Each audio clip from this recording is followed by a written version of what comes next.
YCH2। तो जब आप थर्ड पार्ट कह रहे हो, which is 3x - y = 3 and 9x - 3y = 9, तो आप इन दोनों इक्वेशंस में पहली वाली इक्वेशन को जब 3 से मल्टीप्लाई करते हो तो ये बन जाता है 9x - 3y = 9, और दूसरा भी है 9x - 3y = 9। तो जब आप इसको सॉल्व कर रहे हो आपका 0 = 0 आ गया, जिसको हम लिखते हैं विच इज ट्रू। तो यहां पर ये सिस्टम हम क्या कहते हैं, एल्जेब्रिकली हमने सॉल्व किया तो आ जाता है इनफाइनाइटली मेनी सॉल्यूशंस। वैसे भी अगर आप चेक करते हो तो 3/9 -1/-3 और ये 3/9 तीनों इक्वल है, जिसे हमने कहा A1/A2 =B1/B2 C1/C2, therefore a case of infinitely many solutions। ठीक है, this is a case of infinitely many solutions. Hence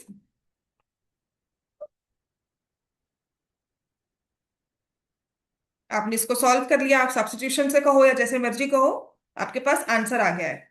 इसमें मुझे आपको करवाना था fifth part. Sixth part solve किया आप सबने? नहीं, हमें फिफ्थ पार्ट सॉल्व करना है। पहले ये कर लो, then will solve fifth part, which is √2x + √3y = 0, √3x - √3y = 0।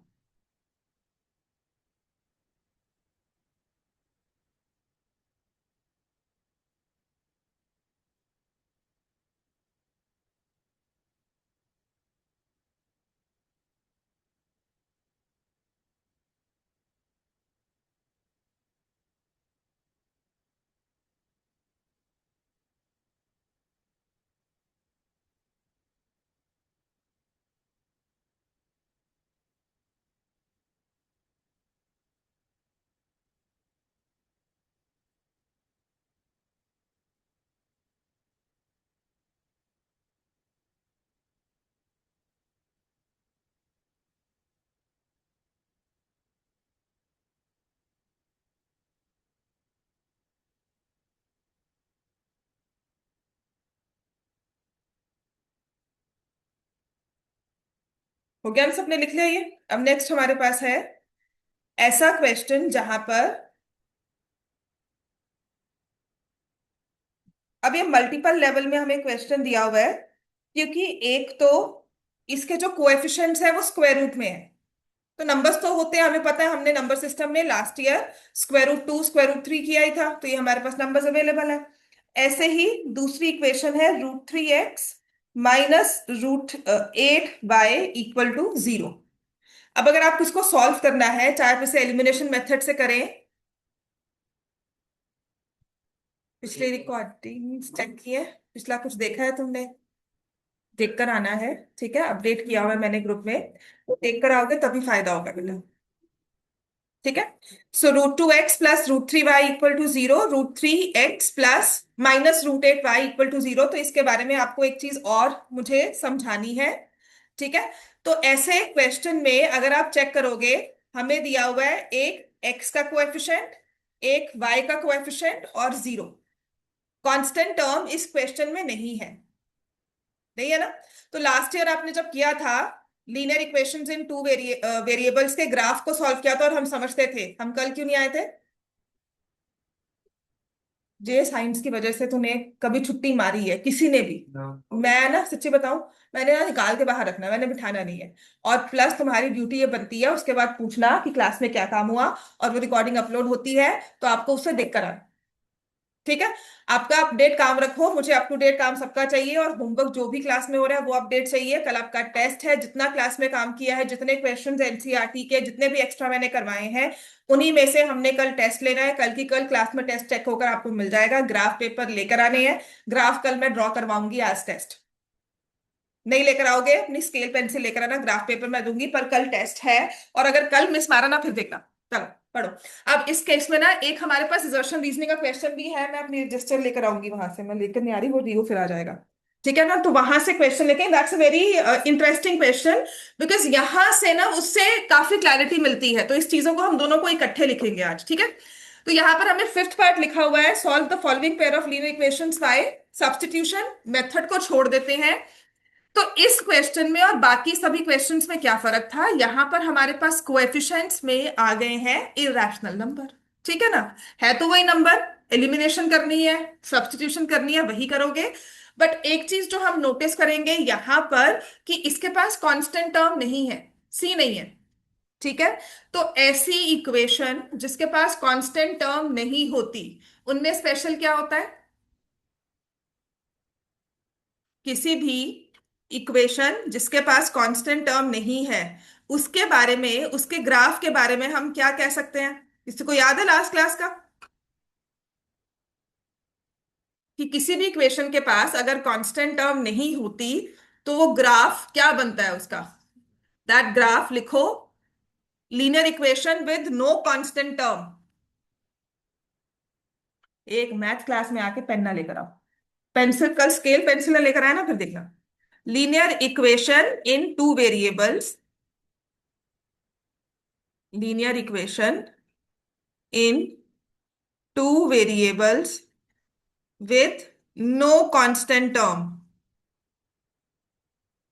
That means उसका c जीरो के इक्वल है, क्या होगा, it will pass through origin. उसका जो ग्राफ है वो होती है हमेशा एक स्ट्रेट लाइन, वो लाइन ओरिजिन से पास करेगी। आपने जब भी नहीं आना ना, आपने हमेशा मुझे इन्फॉर्म करना है, बिकॉज फिर अगर मैं किसी से पूछती हूँ ना, तो उसने मुझे पता है कल क्या कहा, मैम साइंस का ना ओरल टेस्ट है, शायद इसलिए वो बच्चा नहीं आया। हाँ जो भी है, मुझे पहले तो इन्फॉर्म करो। दूसरी चीज है, सो दैट इट बिकम्स, मैं सिंपली बताती हूँ, ठीक है, वो बात नहीं है, चलो एनी हाउ वो एक इशू ऐसे क्रिएट हो जाता है, वो कुछ नहीं है। बट उसके लिए बस इतना होता है कि आई बिकम रिस्पॉन्सिबल, कि मैं ना रिकॉर्डिंग साथ के साथ अपलोड करो, तो मैं चाहे जैसे मर्जी करके मैं करके जाती हूँ, कि इन केस आप नहीं आए हो तो आप देख कर आओ क्लास में क्या हुआ है, कुछ खास तुमने मिस नहीं किया है, एनसीईआरटी के क्वेश्चंस ही हुए हैं। मुझे लगता नहीं कॉन्सेप्ट वाइज कुछ मिस किया होगा, पर प्लीज देख कर आना, दोबारा रिपीट करना बहुत मुश्किल हो जाता है, ठीक है। तो हमारे पास आ जाएगा linear equation in two variables with no constant term, हमेशा ओरिजिन से पास करेगी। तो आपको जो ये क्वेश्चन दिख रहे हैं ना, दो इक्वेशंस दिख रही हैं, इन दोनों में जीरो कांस्टेंट टर्म नहीं है। आप जब इनको लकीली सॉल्व करोगे ना, बड़े आराम से इसको सॉल्व करते हो, चलो आप कहोगे कि लिख लिया ना सबने ये, जल्दी लिखो, चलो इसको सॉल्व भी करो। सॉल्व करने के लिए आप इसको मल्टीप्लाई करोगे फर्स्ट इक्वेशन को √3 से, ठीक है, कोविड थोड़ी सी आज पेशेंट से काम करना, ये पूरी इक्वेशन को √2 से मल्टीप्लाई करना है, ठीक है। जस्ट लुक थ्रू इट, जितना हो सका मैं पूरा करवाऊंगी काम तुम्हें, ठीक है। √2x हो जाएगा √3 से मल्टीप्लाई करके, √6x। और तुम्हारी क्लासेस शुरू हुई मैथ्स की, तुम्हारी टीचर ने आना शुरू किया। परसों पहला पीरियड लगा था। हम्म। परसों पहला पीरियड लगा था। अच्छा, और क्या करवाया उन्होंने। लीनियर इक्वेशन इसी चैप्टर का भी तो बस बेस थी। अच्छा, मतलब आपको अपडेट है ट्रिग्नोमेट्री का लेकर कुछ। आएगा बट अभी शुरू नहीं हुआ है। मैं सच में कह रही हूँ, मैंने आपकी मदर से भी बात की थी उस टाइम, मैं तुम्हें भी समायरा कह रही हूँ, आप मुझे बोलोगे ना पूरा आपको करवा सकूं, नहीं हो पाएगा, बिकॉज वो एक प्रैक्टिस में ही नहीं आता। मैं तुम्हें सच में कह रही हूँ, रिकॉर्डिंग्स देखना, वो मैं ही बोल रही हूँ, लास्ट ईयर वाली मैं अपनी ही दे रही हूँ। उसमें मैं आपको सपोर्ट देने को बिल्कुल तैयार हूँ, कि मैम ये नहीं समझ में आया, ये समझा दो, ये एक्स्ट्रा क्वेश्चन करवा दो। ट्रिग्नोमेट्री बहुत 10-15 दिन का कॉन्सेप्ट है, वो आराम से करने वाला, प्यार से करने वाला चीज है, उसको भगा कर नहीं करना है हमने, ठीक है ना। मैं आपको सपोर्ट पूरी दूंगी, आप मुझे कहोगे नहीं समझ में आया, ये समझा दो, हाँ। पर मैं पूरे क्लास में वो करवाऊँ, मुझे ही लगेगा कि मैं रैंडमली कुछ भी उठा के करवा रही हूँ, ठीक है ना। मैं पूरा आपको वो हेल्प करूंगी उसमें। तो ये बन जाएगा, √9 होता है 3y, और √6 हो जाएगा 4, तो √16 4 हो जाएगा, plus 4y equal to 0, 7y equal to 0, y की वैल्यू क्या आ गई, जी। समझ में आ गया। हाँ, √9 को क्या लिखते हैं आप, ना √16 को क्या लिखते हैं। अब तुम √9 प्लस √16 ऐसे लिख लो, √9 प्लस √16, अब ये √25 बन जाएगा। बताओ बच्चों, ऐसे लिखोगे, ये √25 हो जाएगा, होता है, नहीं होता है ना। ये ऐसे ही रहेगा, या फिर आप इसकी स्क्वायर रूट वैल्यू देखते हो। अगर ये 9.1 होता या 9.3 होता, मैं 3.1 कुछ ऐसे अप्रोक्सीमेट कर, जैसे √2 आता है तो आप 1.14 अप्रोक्सीमेटली लिखते हो, है ना। तो ऐसे ही 9 का एग्जैक्ट मुझे पता है स्क्वायर रूट 3 होता है, 16 का एग्जैक्ट स्क्वायर रूट 4 होता है, तो हमने वहां से 7y लिखकर इसको y की वैल्यू को 0 बना दिया। 7y = 0। अब बता क्या करना चाहिए हमें। हाँ ठीक है ना, लिखो चलो। y की वैल्यू क्या आ गई, 0। अब यही y की वैल्यू आप इक्वेशन में पुट करते हो वापस। ठीक है, that is what elimination says, that we eliminate one variable, we get the value of the variable and उससे हम दोबारा पुट करते हैं, तो ये हमारे पास आ जाएगा √2x प्लस √3 इंटू 0 = 0, है ना। √3 को 0 से मल्टीप्लाई किया तो क्या होगा, 0, क्योंकि हमने लास्ट ईयर भी पढ़ा था कि इरेशनल नंबर है, कुछ भी जो 0 से मल्टीप्लाई होता है वो हमेशा क्या हो जाता है, 0। तो तुम्हारे पास बन गया √2x = 0। अब तुम यहाँ पे x की वैल्यू को क्या लिख दोगे, 0/√2, वो भी क्या होता है, 0। बात समझ में आ गई। तो यहाँ पे हमारा आंसर क्या आया, x = 0, y = 0। दोनों ही इक्वेशंस में कांस्टेंट टर्म नहीं थी, दोनों ही इक्वेशंस ओरिजिन से पास करती हैं, इसलिए मुझे क्लैरिटी थी कि ये इनका इंटरसेक्शन पॉइंट 0 होगा। तो x = 0, y = 0 is a solution of the system. दोनों का इंटरसेक्शन पॉइंट 0, 0 पॉइंट एग्जिस्ट करता है ना हमारे ग्राफ में, तो वो ओरिजिन पे एग्जिस्ट करता है, ग्राफ पे एग्जिस्ट करता है, तो वो सॉल्यूशन है ना। ठीक है। तो जिन इक्वेशंस में एक्स और वाई की वैल्यू 0 नहीं आती, ऐसे सॉल्यूशन को हम बोलते हैं नॉन जीरो सॉल्यूशन। ठीक है। अब लिखो heading, zero solution and non zero solution. इसका मतलब क्या है, बहुत ही अच्छी से ना, हमारे पास क्वेश्चन था, मैं लेकर आई।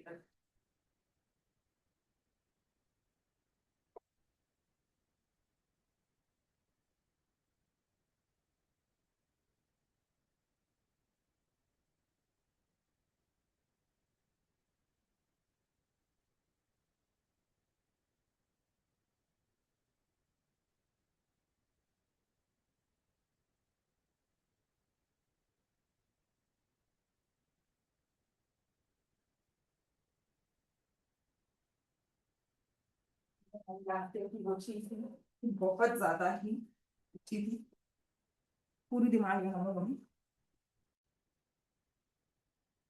So there was this question on assertion reasoning which was very good, and it was from, मतलब अगर पेपर में वो assertion reasoning का क्वेश्चन आया होता तो कहीं ना कोई तो उसको कंफ्यूज होकर गलत करके ही आता है, क्योंकि वो समझ में आने वाली चीज जल्दी वाली नहीं थी, बहुत ही ज्यादा कॉन्सेप्चुअल था। ठीक है। So now we are discussing zero solutions and non zero solution. चलो अब assertion रीजनिंग का क्वेश्चन करते हैं, इसी चीज पर बेस्ड है वो। समझ में आ गया। हमारी assertion है, lines representing represented by lines represented by 2x plus 2y equal to 0 and x plus y equal to 0 do have non-zero solutions. Reason है, two lines represented by ax plus by equal to 0 and px plus qy equal to 0 always have non-zero solutions.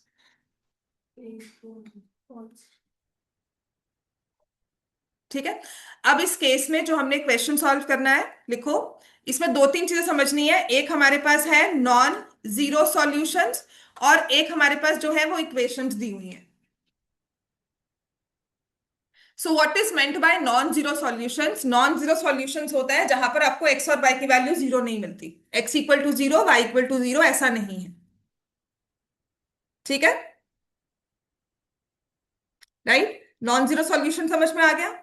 तो जो lines लिखी हुई है ना, 2x + 2y = 0, x + y = 0, ये किस तरह की लाइंस दिख रही हैं या किस तरह की इक्वेशंस हैं, इसको हम क्या बोलते हैं, ऐसे वाले सॉल्यूशंस को, इनके जो सॉल्यूशन आएंगे, दूसरी वाली इक्वेशन जो है, हाफ से डिवाइड करके निकली, 2 से डिवाइड किया और लिख दिया हमने, हाफ से मल्टीप्लाई किया और लिख दिया, है ना। तो ऐसी वाली पूरी पूरी इक्वेशन एक नंबर से डिवाइड हो गई या एक नंबर से मल्टीप्लाई हो गई, तो ऐसे केस में हमारे पास क्या आता है कि सेम इक्वेशन है, और इस केस को हम क्या बोलते हैं, इनफाइनाइटली मैनी सॉल्यूशंस। ठीक है ना, इस वाले केस को बोलते हैं ना डिपेंडेंट है, इनफाइनाइटली मैनी सॉल्यूशंस है। इसका मतलब है कि इसके पास क्या x equal to 0, y equal to 0 का सॉल्यूशन है। क्या x की वैल्यू 0, y की वैल्यू 0 डालोगे तो left hand side right hand side equal आएगी, बिल्कुल आएगी, है ना। अब इसी में if I take x as 3, y as -3, तब क्या भी तब ये भी आंसर आएगा। ठीक है, x की वैल्यू 1, y की वैल्यू -1, क्या आएगा, x की वैल्यू 2, y की वैल्यू -2 आएगा, x की वैल्यू 2/3, y की वैल्यू -2/3, तब भी होगा। ठीक है ना। तो इसके पास एक सॉल्यूशन तो एग्जिस्ट कर रहा है 0 0 का, उसके अलावा भी बहुत सारे एग्जिस्ट कर रहे हैं। बात समझ में आ गई ना, क्योंकि ये लाइंस क्या है, कोइंसिडेंट, इनमें सॉल्यूशंस क्या है, बहुत सारे। कोइंसिडेंट का मतलब एक लाइन ड्रॉ की और दूसरी लाइन उसी के ऊपर ऐसे बन जाए। क्लियर हो गया, हमने ग्राफ पर जब एक लाइन ड्रॉ की, दूसरे पॉइंट्स को प्लॉट करेंगे, दूसरी लाइन वैसे ही बन जाएगी। बात समझ में आ गई हमें सबको, ठीक है ना। लेकिन अब रीजनिंग क्या कहती है कि जब भी हमने कोई ऐसी दो लाइंस ड्रॉ की, जैसे a x plus b y equal to 0, p x plus q y equal to 0, उसके पास हमेशा नॉन जीरो सॉल्यूशंस होंगे। ठीक है, कि मतलब जब भी आपने ऐसी कोई लाइंस लिखी है कुछ भी जिसमें कांस्टेंट टर्म नहीं है, ऐसा कुछ लिखा, तो उनके पास नॉन जीरो सॉल्यूशंस होंगे। वो तभी पॉसिबल है, रीजनिंग जो है उसमें हम लिखेंगे इट इज पॉसिबल, ये वाली क्यों पॉसिबल है, this is true, reasoning will be true only when A upon P is equal to B upon Q, है ना। अगर रेशियो ही सेम नहीं हुई, है ना, आपने यहां पर क्यों बोल पाए, क्योंकि यहां पे दोनों ही x और y 2 से मल्टीप्लाई हुए थे। ठीक है, लेकिन अगर हम ऐसे लिखते x plus y equal to 0, 2x plus 3y equal to 0, ठीक है ना। अब आपने क्या किया, इसको 2 से मल्टीप्लाई किया, है ना, क्या बन जाएगा ये, 2x plus 2y equal to 0, minus कर दिया, यहां से y इक्वल टू 0 आ गया, फिर y इक्वल टू 0 यहां पुट कर दिया, x इक्वल टू 0 आ गया। इसके अलावा कोई और सॉल्यूशन होगा, नहीं होगा। अब मैं इसके ग्राफ्स आपको दिखाती हूँ, समझ में आ गया। पहले तो इसमें लिखो the answer will be assertion is true, reason is false. बात समझ में आई है, assertion is true, reason is false, that's why हमें ग्राफ ड्रॉ करना इसका बहुत जरूरी है। Now I will show some equations graph पे ड्रॉ करके, जैसे ये सब हम लाइंस ड्रॉ कर रहे हैं ना, x plus y equal to 2 equal to 0, 2x plus 2y equal to 0, ऐसे ही रैंडमली हम लाइंस ड्रॉ करते हैं। ठीक है, एंड देन विल सी।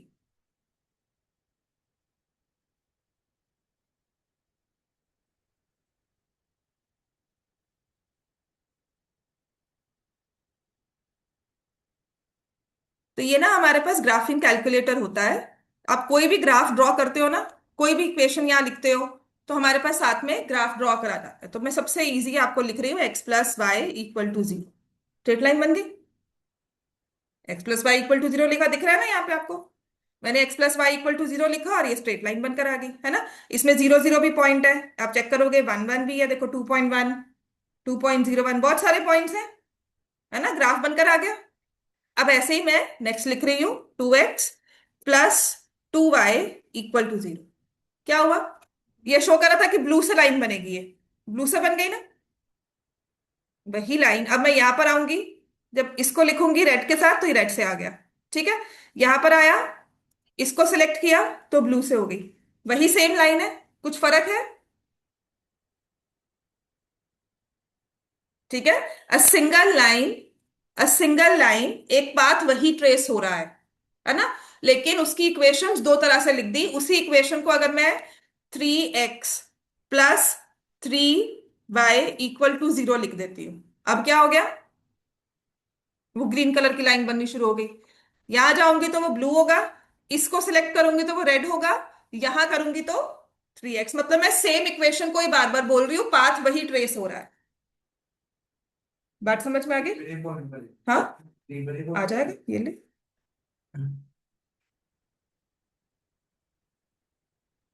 जो पॉइंट्स यहां पर है 0 + 0, वो यहां पर भी है। 1 1 है, 1 - 1 है, वो यहां पर भी है। 2 - 2 है, वो दोनों तीनों में है। 3 - 3 ले लोगे, वो भी तीनों में है। कोई फर्क तो नहीं रहा ना, है ना? मतलब हमने क्या किया, इसी लाइन को लिखने का एक वे ये था, इसी लाइन को लिखने का ये वे था, अलग अलग वे थे। अब देखो मैंने लिखा यहां पर 2x + 3y। ठीक है, पर्पल कलर में अलग से लाइन आ गई। और ये लाइन और बाकी लाइंस में क्या रिलेशनशिप हो गया, सॉरी,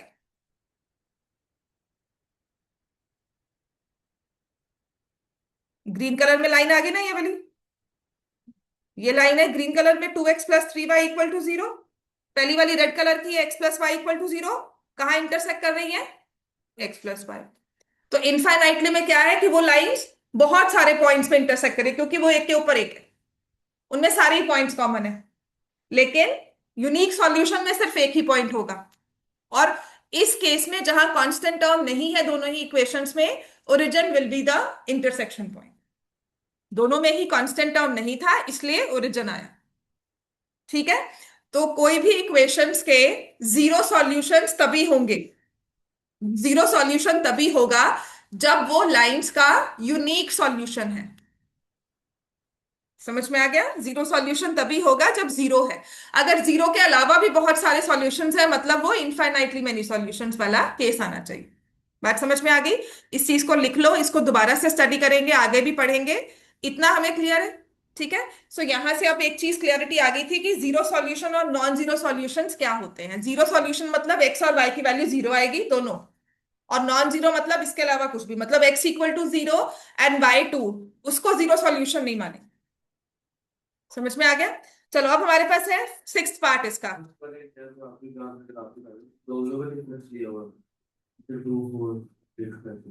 तुम कुछ भी ले लो, ये 100x ले ले बेटा, ये ले। बात ये नहीं है कि डिफरेंस कितने का है, बात ये है कि पूरी इक्वेशन एक कांस्टेंट नंबर से मल्टीप्लाई। ठीक है, अच्छा ये तो हो गया ना। अगर मैं यहाँ पे 2x + 3y = 6 लेती हूँ, ठीक है, अब ये क्या हुआ, इसमें तो कोई डिफरेंस ऐसा कुछ नहीं है, 3y = 6, आराम से बन गई इक्वेशन हमारी। अब मैं इसी को 4x + 6y = 12 लिख दूं। 4x + 6y। पॉइंट ये है कि हम सारी के सारी नंबर्स को, इक्वेशन में जितने भी नंबर्स है, जितने भी टर्म्स हैं, उन्हें एक सेम नंबर से मल्टीप्लाई कर रहे हैं। वो नंबर क्या है, वो नंबर इंपॉर्टेंट नहीं है। ठीक है, याद है तुम ग्राफ में किंग शो करते हो अपने, वो क्या होता है कि ग्राफ खत्म थोड़ी हुआ है, मैंने तो 100 से मल्टीप्लाई कर दिया। समझ में आई बात? किंग का मतलब ये थोड़ी है कि ग्राफ हमारा कुछ और हो गया। बंद कर। ठीक है, ग्राफ खत्म हुआ ये थोड़ी ना है हमारा। फर्क क्या हुआ है कि हमने ग्राफ को अलग पॉइंट से देखना शुरू कर दिया, इन बिटवीन वाला हिस्सा हमारे लिए हमारा वैलिड नहीं रहा। मतलब हम उसके स्केल को बढ़ा रहे हैं बस, और कुछ नहीं कर रहे। समझ में आ गई बात है?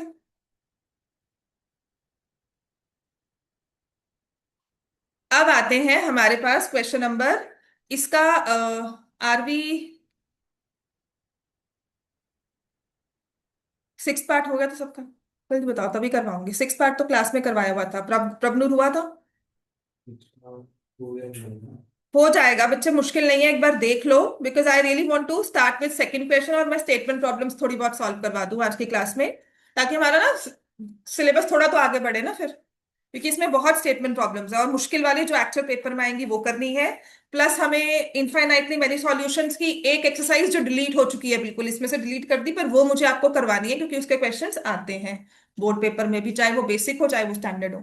ठीक है, आपके रीजन में तो बेसिक स्टैंडर्ड में फर्क भी नहीं रहा कोई, इसीलिए चीजें थारी करनी बहुत जरूरी हो जाती हैं। ठीक है, अब क्वेश्चन नंबर 2 पे आ जाओ।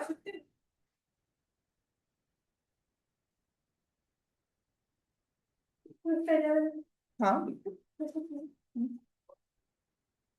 ठीक है, क्वेश्चन नंबर 2 में लिखा है solve 2x+3y equal to 11 and 2x-4y equal to -24। ये दो इक्वेशंस है, इन्हें सॉल्व करना है, तो क्या इसको हम सॉल्व कर सकते हैं?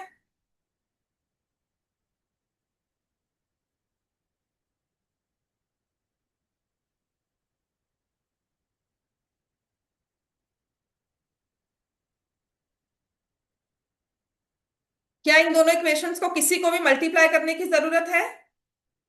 एक्स का कोएफिशिएंट 2, वाई का कोएफिशिएंट 2, हम डायरेक्टली सब्ट्रैक्ट कर दे। को भी यहां तक कुछ समझ में आ रहा है बेटा आपको? थोड़ा बहुत कुछ समझ में आया है? थोड़ा बहुत। That we subtracted the two, हमने इसके सिर्फ साइन चेंज किए जैसे डिवीजन में करते थे। तो अब ये टर्म क्या हो गई? कैंसल। 2x-2x, और ये क्या हो जाएगा? 3y+4y, क्या बन गया? 7y। 11+24 क्या बन गया? 35। y की वैल्यू देखो क्या आ गई। ठीक है, अब y की वैल्यू 5 आ गई ना, हम y की वैल्यू को पुट कर देंगे एक इक्वेशन में। 2x+3 × 5 = 11, 2x 11 - 15, 2x equal to -4, x की वैल्यू -2। क्लियर है यहां तक? राइट, तो हमारे पास x की वैल्यू आई -2, y की वैल्यू आ गई 5। ये हमारा आंसर आ गया यहाँ पर बड़े अच्छे से। ठीक हो गया इतना? अब नेक्स्ट हमारे पास है find the value of m for which y is equal to mx+3। कि यही y और यही x लेकर हमें m की कोई एक वैल्यू निकालनी है। तो y आपके पास क्या था? 5। x कितना है? -2 प्लस। ठीक है, 2 equal to -2m, m equal to -1। This is a special form of equation. ये ना इक्वेशन की एक फॉर्म होती है। जब आप इक्वेशन को कोऑर्डिनेट ज्योमेट्री के साथ पढ़ते हो तो this equation is called slope form. और ये अब 9th क्लास में आ चुकी है, आप तो पार हो गए। ठीक है, जो अब आप वाली आपके जो जूनियर्स आ रहे हैं ना, वो इस चीज को पढ़कर आएंगे, तो आपके जूनियर्स टेक्निकली आपसे ज्यादा नॉलेजेबल होंगे, उनको आपसे ज्यादा आता होगा। ठीक है, आपके 9th क्लास जो है, तुम बच गए, ठीक है, तुम आगे बच जाओगे, आगे मैथ्स करनी है नहीं करनी है, that's not a issue. But जब भी तुम्हारे सामने तुम्हारे जूनियर्स को बिठाया जाएगा तो तुम यहाँ पे ब्लैंक होगे और वो कहेंगे तो पढ़ा हुआ है। इतना फर्क आ गया बस। ठीक है, so if I talk about slope, तुम लोग इधर उधर देखोगे और वो कहेंगे कि हाँ हमें पता है स्लोप क्या होती है, स्लोप ऑफ अ लाइन क्या होती है। ठीक है, इतना सिलेबस में फर्क आया है। जो चीज आप अब कर रहे हो 10th में, वो उनको 9th में आ गई है, मतलब आप ये चीज पढ़ रहे हो 9th में, वो फिर से पढ़ेंगे, वही चीज पढ़ेंगे। ठीक है, और अगले दिन मतलब अगले साल आई थिंक, अगर 10th भी चेंज होगी ऑफ कोर्स, तो अगले साल जब 10th भी अपडेट होगी तो आपके कंपैरिजन में they know little better concept wise. ठीक है ना?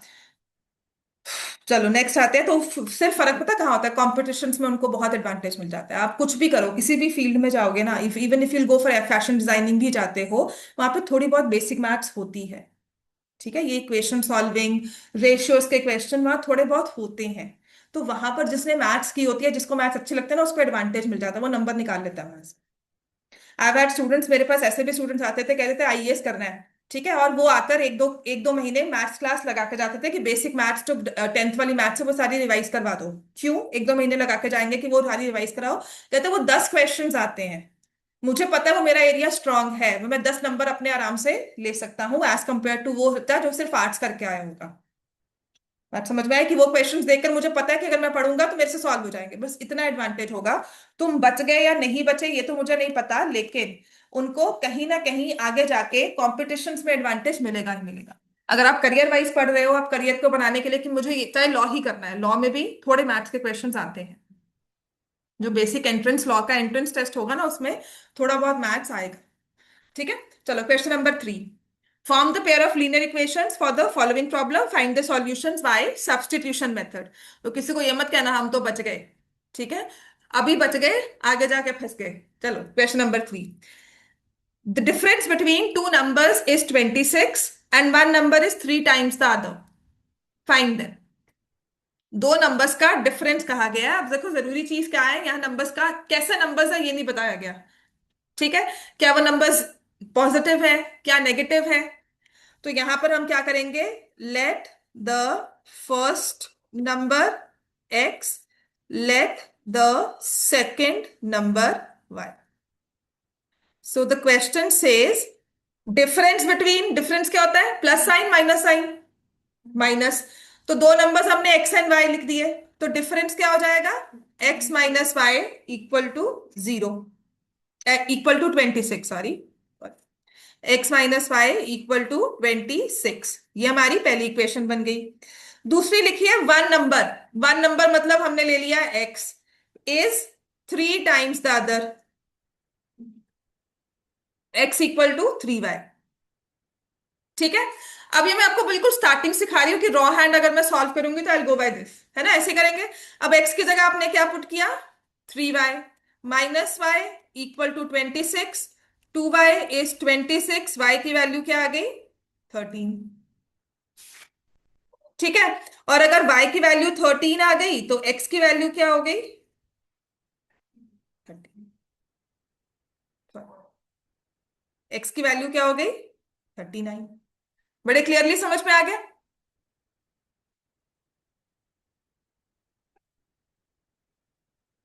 ठीक है, तो जब भी डिफरेंस की बात की जाती है ना, और हमें नंबर्स नहीं बताए गए हैं, तो आपको ना हमेशा दो केसेस लेकर चलना है। अब इस क्वेश्चन को इस तरह से करना कि अगर कल पेपर में आएगा ना, तो ये सीधा क्वेश्चन नहीं है, इसमें सोचने के बारे में कहा गया है। एक्स की वैल्यू 39 आ गई, क्लियर हो गया। आपने क्या करना है, आपके पास दो नंबर्स हैं एक्स एंड वाई, आपने अगर डिस्कस करना है ना, प्लीज आप बाहर जाके डिस्कस कर लो। हर क्वेश्चन में ये होता है, if you really have something to discuss, आपने आपस में कुछ भी सॉल्व करना है, प्लीज। एक्स माइनस वाई 26 आ गया हमारे पास। ठीक है, अब इसी क्वेश्चन में ना मेरे हिसाब से आपने एक वे और करना होगा। आपने लिखा x minus y equal to 26, और लिखोगे वाई माइनस एक्स इज 26। ये चीज लिखनी भी जरूरी है। डिफरेंस बिटवीन टू नंबर्स का है, वो नंबर्स पॉजिटिव नेगेटिव कुछ नहीं कहा गया। ठीक है, तो हमें क्या पता कि हमने 39 और 13 ही लिए, नेगेटिव नंबर्स नहीं हो सकते। बात समझ में आई, तो आप दोनों केसेस में सॉल्व करोगे। आप इसे x minus y, because last में आकर ना पेपर एनसीईआरटी में जो भी लिखा हो, लास्ट में आकर ना जब आपको एक question as a sample paper question आएगा ना, वहां पे आप कहोगे कि ऐसा है, वहां पर आपको मल्टीपल आंसर्स दिए जाएंगे। तो आपने ये चीज भी करनी है, आपने लिखना है एक्स माइनस वाई एस 26, फिर वाई माइनस एक्स एस 26, दोनों का डिफरेंस लेना है। सिर्फ एक ही इक्वेशन को चेंज करना, दूसरी को मत करना।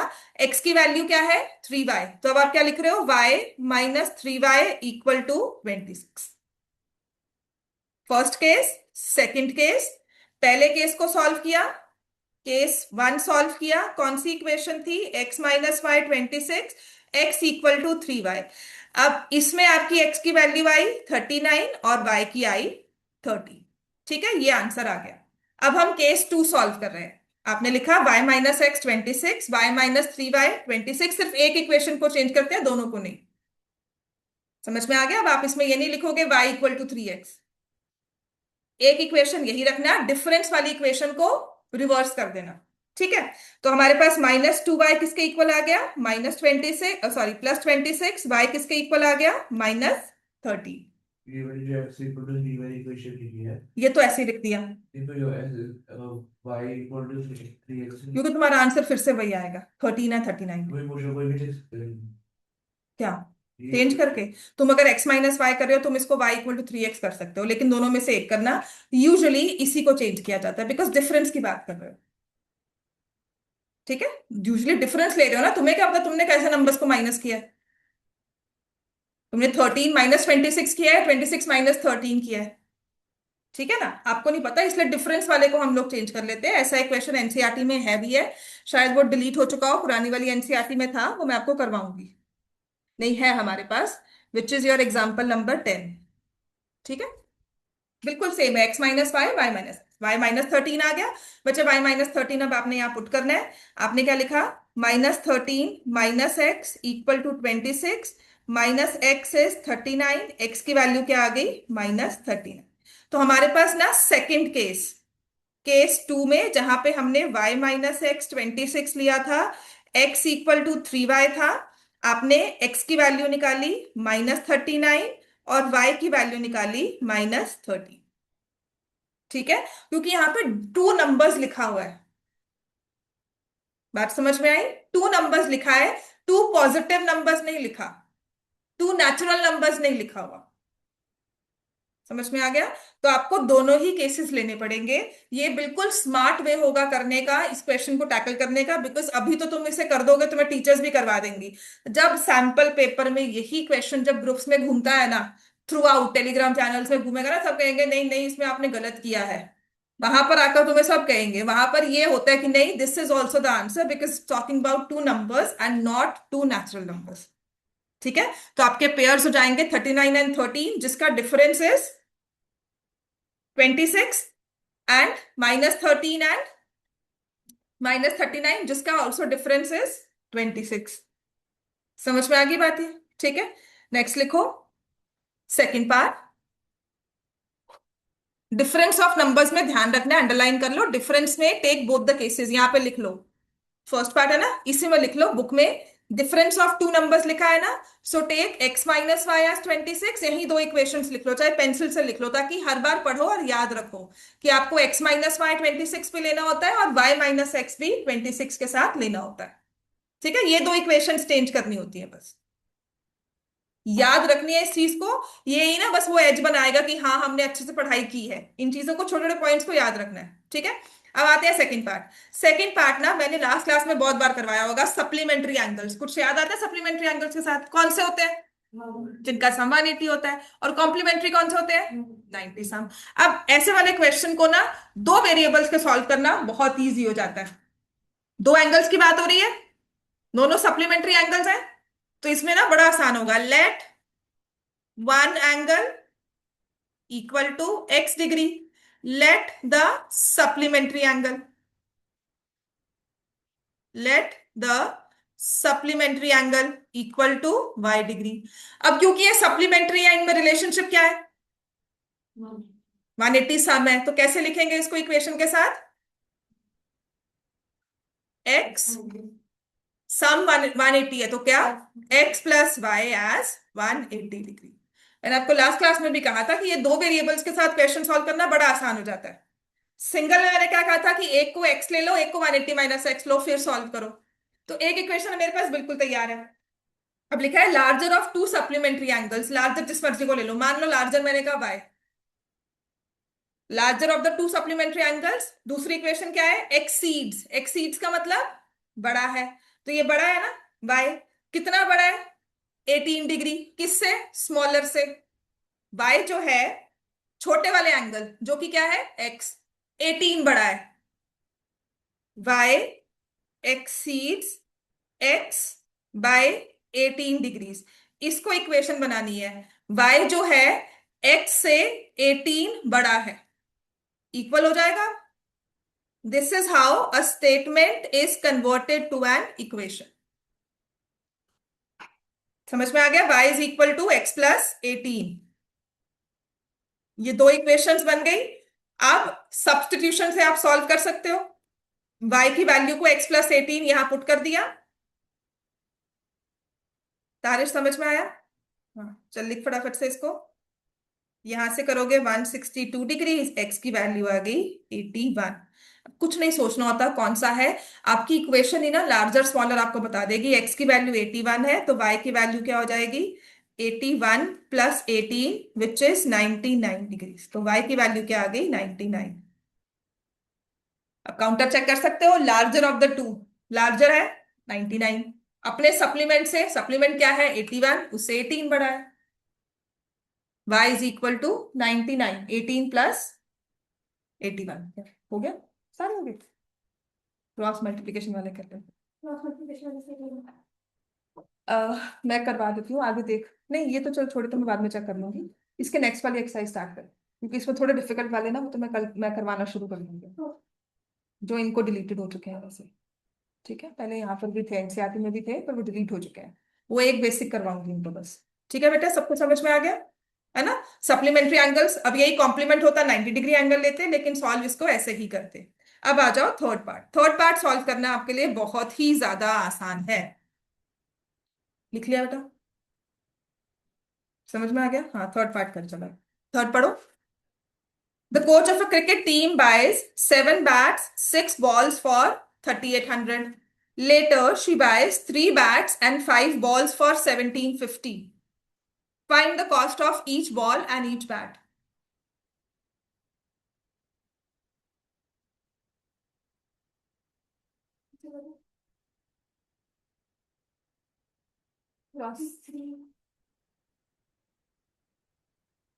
एग्जाम्पल एक बार देख ले इसका। अगर मुश्किल लगता है, मेथड नहीं याद है, तो अब उसके बाद याद है बस, फिर हाँ बस ये क्या है। 4.3 फर्स्ट क्वेश्चन स्टार्ट कर। हाँ हाँ, प्रैक्टिस कर ले ना, लास्ट से स्टार्ट कर ले, लास्ट के 2-3 डिफिकल्ट कर ले। दिखा मुझे। चलो पढ़ो। The coach of a cricket team, तो इसमें एक्स एंड वाई को क्या सपोज करोगे? है ना, हमारा सॉल्यूशन ही स्टार्ट इससे होता है कि एक्स और वाई क्या डिपिक्ट करने चाहिए। एक्स एंड वाई जो वेरिएबल्स है वो क्या शो करेंगे। यहाँ पर हमें क्या नहीं पता।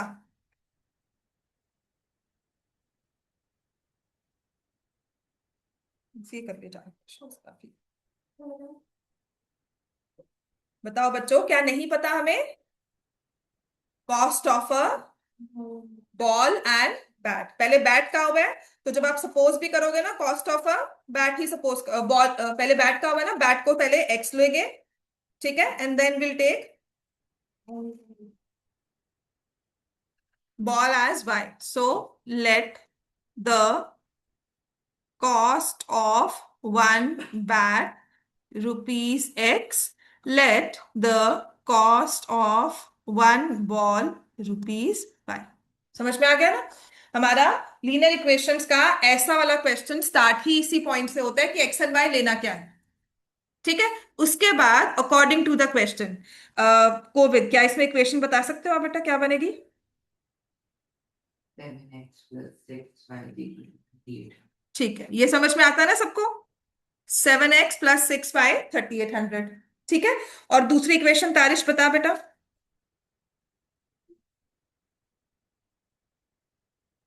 3y plus 5x equal to 3y होगा बेटा, 3 बैट्स ही का होगा।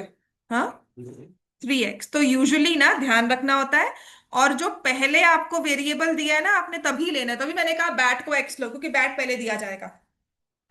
बॉल को y लो, ताकि हमारी इक्वेशन ना, हमारी गलती ना हो, हम नंबर्स को इधर उधर ना कर दे।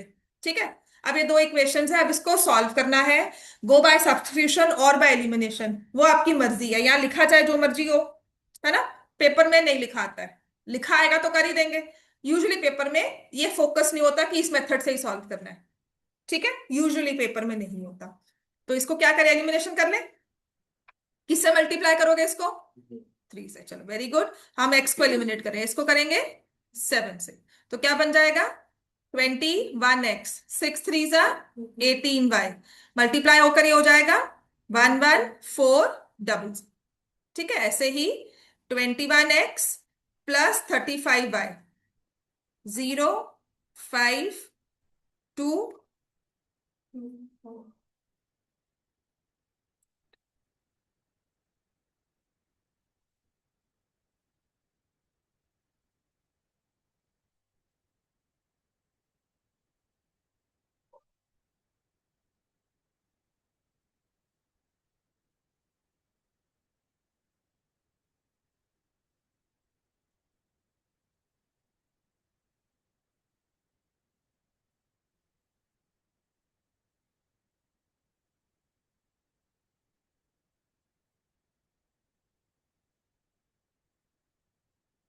ये जरूर लिखना है, ठीक है, भूलना नहीं। कॉस्ट ऑफ वन बैट, नहीं लिखा तो लिख लो। Cost of one bat ₹500, cost of one ball ₹50। ठीक है, तो अगर आपने नहीं भूलनी है तो ये रुपीज वाली चीज एक्स एंड वाई में, ये हमारे मेन पॉइंट्स होते हैं जहां नंबर कट जाते हैं। सारा सही किया होगा, लास्ट में आप चेक करोगे ना 78 79 मार्क्स आए हैं, तो वो गलतियां यही होती हैं। तुम्हें समझ तो आया नहीं, सारे आंसर्स मैच कर रहे थे, बस गलती कहाँ हुई समझ नहीं आया। तो यही पॉइंट्स होते हैं जहां पर हम मिस कर देते हैं। एंड आप मानोगे नहीं, वी हैड ब्रिलियंट स्टूडेंट्स, और मुझे रिस्पॉन्स मिलता, मैम कहीं ना कहीं मीटर लिखने में गलती कर दी होगी, फिर नहीं लिखा होगा, स्क्वायर मीटर्स नहीं लिखा होगा एरिया में, ठीक है, तो मार्क्स कट गए। 99 जिसके आते हैं ना, मैं पूछूंगी क्या हुआ होगा, आंसर सारे सही थे, कुछ गलत था, तो मैंने कहा नहीं गलत तो कुछ नहीं था, आंसर तो सारे मैच कर गए थे, तो मे बी यहाँ गलती हुई हो, ठीक है। तो इसीलिए अभी आदत डाल लो। पेपर में क्या होता है, जल्दी जल्दी में लिख रहे हैं ना, एक्साइटमेंट में भूलते नहीं है, बिकॉज माइंड को पता होता है कि लिखना है। समझ में आ गया, बाय डिफॉल्ट आंसर ये होता है, पेपर लिखते हुए लंबा नहीं लगता, ठीक है। एब्रीवेशंस कम से कम यूज करना, जब टेस्ट भी करे हो कहते हैं पेपर में लिख देंगे, पेपर ना बहुत लंबा लगता है, फिर लिखते हुए पता नहीं लगता है पेपर इतना लंबा है, सॉल्व भी नहीं हुआ, ठीक है। चलो नेक्स्ट आ जाओ आप, फोर्थ पार्ट। ये टैक्सी चार्जेस वाला क्वेश्चन यहाँ पर भी आ गया, है ना, लास्ट ईयर भी बहुत था, यहां पर भी है हमारे पास। The taxi charges in a city consist of fix charge together with the charge for distance covered, ठीक है। तो ऐसा ही ना एक लाइब्रेरी चार्जेस वाला क्वेश्चन भी होगा, और पेपर में और बोर्ड पेपर में भी आया हुआ है। फर्क क्या होता है, यहाँ पे जो फिक्स डिस्टेंस दिया हुआ है ना, उसके उसमें चेंजेस कर देंगे। लिखो यहाँ पर लेट द, देखो दो चीजें हैं कि एक टैक्सी चार्जेस को फिक्स चार्ज और डिस्टेंस कवर्ड के चार्ज से मिलाया गया है, तो हमारा एक्स एंड वाई क्या हो जाएगा, let the fix charge, let the fix charge rupees x, let the charge for distance covered equal to rupees y. Charge for distance covered हम क्या करेंगे कि these many rupees per kilometre, समझ में आ गया, these many rupees per kilometre, समझ में आ गया इतना। तो let the charge for distance covered rupees y. अब देखो क्या लिखा हुआ है, for a distance of 10 kilometre the charge paid is rupees 105, and for a journey of 15 kilometer the charge paid is rupees 155, ठीक है। तो 10 किलोमीटर के लिए हमने 105 रुपए दिए हैं, कैसे दिए होंगे, फिक्स चार्ज लग गया 10 किलोमीटर का, पर किलोमीटर चार्ज, तो क्या हो जाएगा 10 वाई, किसके इक्वल आ गया 105। ऐसे ही 15 का कैसे बनकर आएगा, एक्स प्लस बोलो, x plus 15 y equal to 155। अब इसको सॉल्व कर लो, ठीक है। So -5 y equal to -50, y equal to 10, y की वैल्यू 10 आ जाएगी, तो एक्स की वैल्यू पुट करने पर आपके पास आ जाएगा 5। तो आपने लिखना है therefore fixed charge is rupees 5 and distance, charge for distance covered, या जिसे हम लिखते हैं पर kilometre charge, charge for distance covered is rupees 10।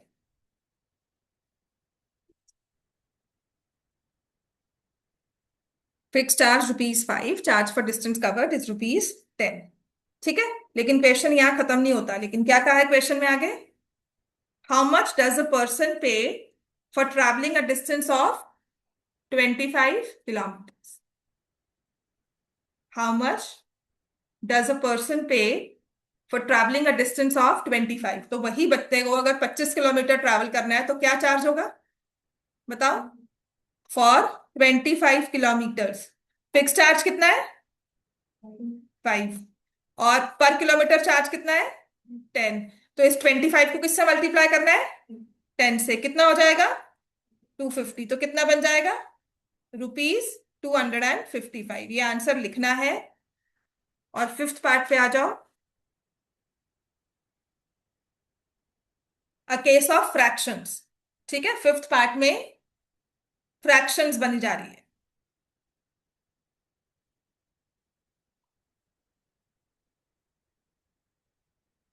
इसके बाद जो एग्जाम्पल एक है ना, इसको भी इंपॉर्टेंट मार्क कर लेना, बहुत इजी एग्जाम्पल है, but this have come in 23-24 board exam के, 23-24 में आया हुआ क्वेश्चन है ये। 23-24 में बहुत इजी पेपर आया। 24-25 में हल्का सा ट्रिकी था। ठीक है, नॉट दैट कि बहुत इजी नहीं था या बहुत मुश्किल नहीं था, लेकिन ट्रिकी था। और इस बार तो seriously that paper was like simplest of all, but बाकी रीजन्स के पेपर को देखो ना तो लगता है कि हाँ तुम लोग बच गए, सीरियसली, ठीक है ना। लेकिन वही बेसिक के पेपर को देखो तो लगता है कि वही paper you should have come in standard. जो इस रीजन में बेसिक में आया है ना, वो स्टैंडर्ड में आना चाहिए था। मैं एपी करवाने के बाद आपको केस स्टडी करवाऊंगी। आप वो सोचना कि बेसिक के पेपर को वो केस स्टडी मिल जाए, क्यों नहीं घबराएगा। लेकिन घबराना फिर भी जायज नहीं है अगर हमने कॉन्सेप्ट वाइज अपनी चीजें अच्छे से की हो। मुश्किल नहीं था, बट अलग चीज थी, बहुत ही डिफरेंट चीज थी। और वही स्टैंडर्ड वालों को एग्जैक्ट बुक छाप कर दी हुई थी। ठीक है, अगर केस स्टडी भी बनाई है वो बुक से ली हुई क्वेश्चन। प्रिंटिंग में गलती हो गई, स्टैंडर्ड में बेसिकली। बेटा पता क्या है, वहां तो गलती हो गई, ठीक है ना, फर्क क्या पड़ा, दोबारा बोर्ड पेपर दे दो बस। कि जो तुम्हारी 10th मार्च में खत्म हो जाती, तुम उसे 2 महीने और लटकाकर मई में फिर से पेपर दोगे, और दो फिर से पढ़ोगे कि नहीं, के लिए मैथ्स ही पढ़ रहे हैं, बस इतना फर्क हुआ। तो मैं वही कह रही हूँ, तुम्हारे ये सारे एक्सक्यूजेस जो है ना, जितने मर्जी मार लो, मैं बीमार था, मैं वहां गया था, मुझे जरूरी काम था, आज पार्टी थी, है ना, और ये सब की नहीं पढ़े, उसके आपको 100 एक्सक्यूज मिलेंगे। अब तुम वो कह लो कि बेसिक का पेपर मुश्किल आया, तुम जितना मर्जी रोलो बोर्ड के आगे, उसने क्या कहा है तुम्हें, दोबारा पेपर दे दो। उसने तो कुछ नहीं कहा ना। उसने कहा क्यों रो रहे हो, देयर इज अ स्पेशल, एक इंटरव्यू आई है उसके, जो डायरेक्टर आपका कंट्रोलर ऑफ एग्जामिनेशन, क्या क्या कितने शोर किस बात का मचा रहे हो। आपके सैंपल पेपर्स में से किया हुआ क्वेश्चन नहीं आया इसलिए, कि जो आपने गेस्ट पेपर्स लिए, जो आपने सब लिए, जो आपने पढ़ा, उनमें से एग्जैक्ट क्वेश्चन नहीं आया, इसलिए आप शोर मचा रहे हो। क्या ये जायज है आपकी बात? अगर आप कॉन्सेप्ट ही अप्लाई नहीं कर पाए, मतलब आपने कॉन्सेप्ट ही नहीं पढ़े हुए आपके, आपने फॉर्मूला बेस्ड क्वेश्चन किया हुआ है, कि अगर मैंने आपको कहा इक्वेशन फॉर्म करो, आप वो समझ ही नहीं पा रहे हो कि एपी का क्वेश्चन है, आप एपी उसके सामने दी हुई है, उसके बाद भी आप घबरा रहे हो, तो फिर गलती किसकी है?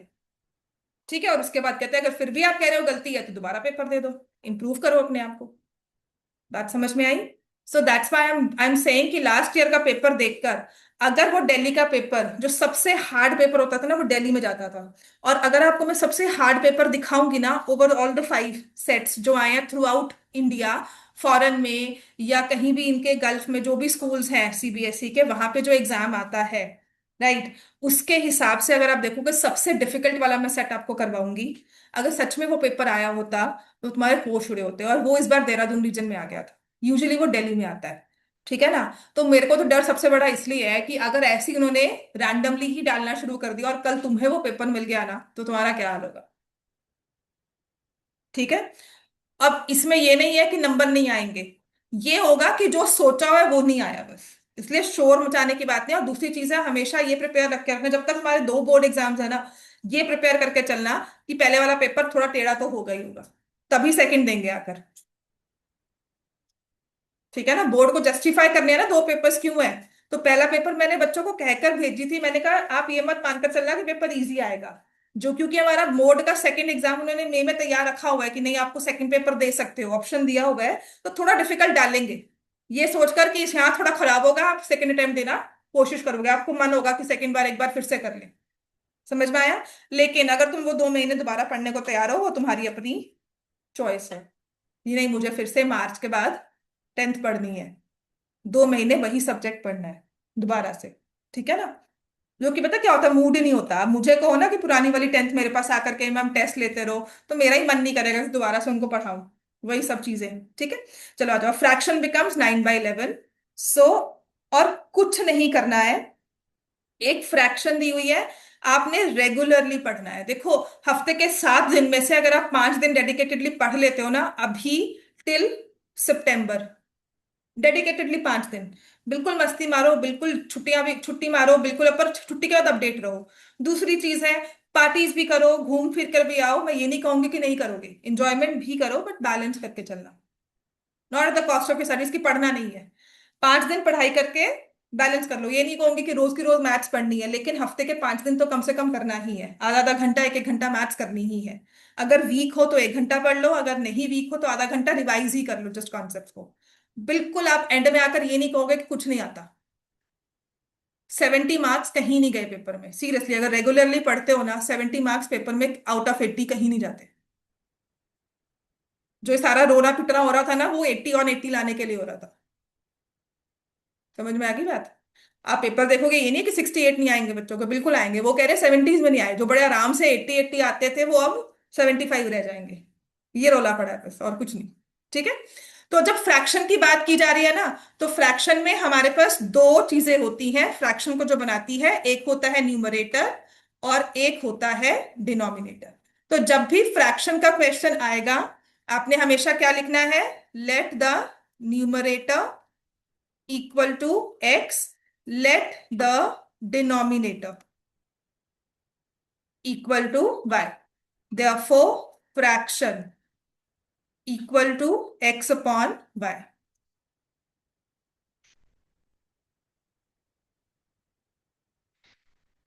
ठीक है, ओरिजिनल फ्रैक्शन ये बन गई। अब इसी को चीज करके ना ट्विस्टिंग करके दी होगी। देखो फर्स्ट लाइन क्या लिखी है, fraction becomes 9/11 if 2 is added to both numerator and denominator. मतलब न्यूमरेटर क्या था? x, कितना ऐड किया उसमें? 2। और डिनोमिनेटर क्या था? y, उसमें क्या ऐड किया? 2। फ्रैक्शन क्या बन गई? 9/11। ठीक है। ऐसे ही if 3 is added to both the numerator and denominator, तो x/3 प्लस y/3 कितना हो गया? 5/6। तो ये हमारे पास दो तरह से इक्वेशन सॉल्व करने वाली हो गई। ठीक है ना। इसको क्रॉस मल्टीप्लाई किया, 11x+2 equal to 9y+2। 11x+22 9y+18। तो 11x की वैल्यू निकाल लो, 9y-4। ठीक है। ऐसे यहां पर क्रॉस मल्टीप्लाई करो, 6 × x+3, 5 × y+3, 6x+18, 5y+15। तो 6x किसके इक्वल आ गया? 5y-3।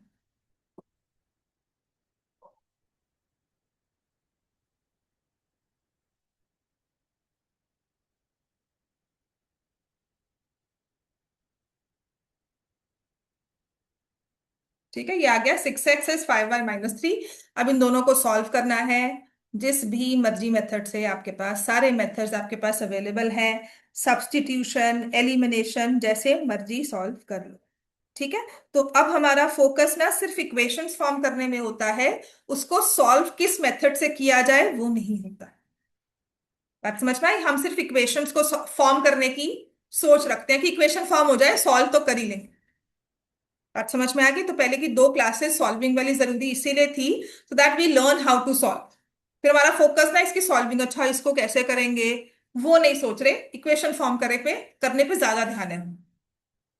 ठीक है। तो क्या किया सबने? इसको 11 से मल्टीप्लाई कर देती हूँ, इसको 6 से, नहीं सॉरी उल्टा करना था, ऊपर वाले को 6 से और नीचे वाले को 11 से। Let me multiply this equation with 6 and let me multiply this equation with 11। तो ये हो गया 66x is 54y-24। 66x equal to 55, 66x, हाँ यहाँ पे y आएगा बच्चों, मैंने गलत कर दिया। This is 55, 54y 55y-33, minus minus plus, है ना? यही करोगे, ये कैंसिल हो गया, यहाँ पे 0 आ गया, ये आ जाएगा -y और ये हो जाएगा +3। ठीक है। तो -y+3 इक्वल टू 0, y की वैल्यू क्या आ गई? 3। ठीक है। तो जब y की वैल्यू 3 आ गई तो मैंने पुट किया, पुट y इक्वल टू 3। तो 11x इक्वल टू 9 3 27, है ना? हाँ, 27-4। क्या करूंगा? y इक्वल टू 9 आएगा, y इक्वल टू 9 आएगा यहाँ। देखा, जब भी आपका कुछ ऐसा होता है ना, इक्वेशन कभी भी बैलेंस नहीं करेगी। तो ये -y+9 आएगा। ठीक है ना। y equal to 9, so put y equal to 9, 11x, 9 9 जा 81 -4, x की वैल्यू 77/11 7। ठीक है, तो हमारे पास x आ गया 7, y आ गया 9। देयरफॉर फ्रैक्शन क्या बन गई थी? 7/9। ठीक है ना, यहां पर नहीं छोड़ना है, हमें फ्रैक्शन बनानी है, लेकिन साइड बाय साइड थोड़ा चेक भी कर लो इसको, थोड़ा सा काउंटर चेक कर लेते हैं। देखो उसने क्या कहा था, 2 is added to both numerator and denominator. 7 में 2 ऐड किया 9, 9 है डिनोमिनेटर, 2 ऐड किया 11, पहला पार्ट चेक हो गया, 9/11 बन गया। एंड 3 एडेड, 7 + 3 कितना होता है? 10। 9 + 3 कितना होता है? 12। तो क्या फ्रैक्शन क्या बन गई है? 10/12। क्या लिखा होगा देखो, क्या बन जाएगी? 5/6 बन गई ना, 5/6 जो क्वेश्चन में लिखी थी। Hence we have solved.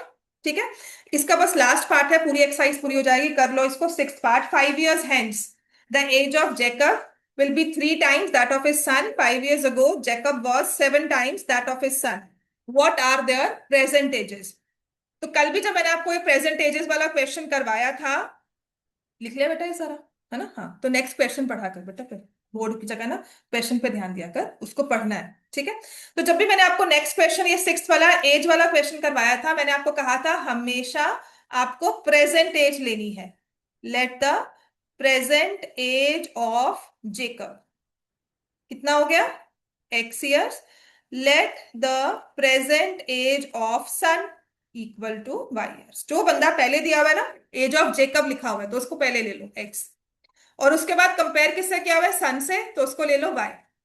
फिर एज के क्वेश्चन में हमेशा कुछ साल पहले कुछ साल बाद की बात की जाएगी, तो इसमें लिखा हुआ है 5 years hence।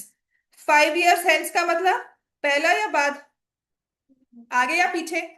आगे बढ़ रहे हैं ना, तो 5 years आगे, 5 years के बाद, लेटर, एज ऑफ जेकब क्या होगी?